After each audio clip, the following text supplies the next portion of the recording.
mfalme tasama, tumekusanyika hapa kwa sababu ya kumfariji Mama Rabera ambaye amehaga, amewaja mzee hatari na watoto wake. Tumekuja hapa wakubwa na wadogo, viongozi wote, makanisani, politicians, Bwana kumusika na hata serikali kuu. Bwana, tunajipekea mkononi mwako. Tunaomba kwamba usiruhusu shetani katika hii matanga. Umbali huu tumekuja, mfalme, ni mkono wako. Tunaomba amani.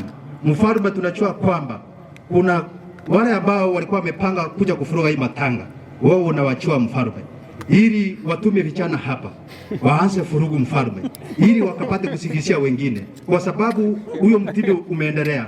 Wanatuma, wanaharibu, wanasema ni fulani, wanakimbia hata magazeti, wanakimbia hata ma TV. Mfalme, waokoke leo, watubu dhambi zao, wakapate kuingia mbinguni.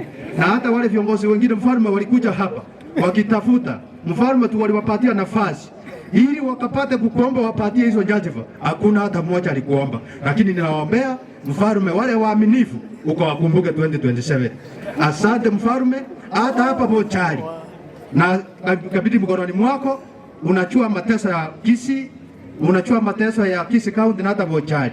Mfalme, Bonchari watu wananiambia niulize mfalme, ukisema Bwana, ukisema nitasimama, kwa sababu wewe ndio unatoa. Nikisikia sauti yako nitatoka. Asante mfalme, hata Kisii County government yetu tunachua iko shida. Tunaomba kwamba hawa mabibi mfalme tumeoa, kama yule bibi wa yule Eden aliyetupatia kitu tukaharibu.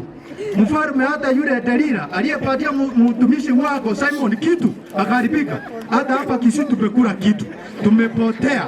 Tunaomba msamaha mfalme, ukapata kutusaidia, tukapata kufanyia watu kazi. Uinuliwe na wabudiwe siku zote, kwa jina la Yesu Kristo tumeomba na kuamini. Amen.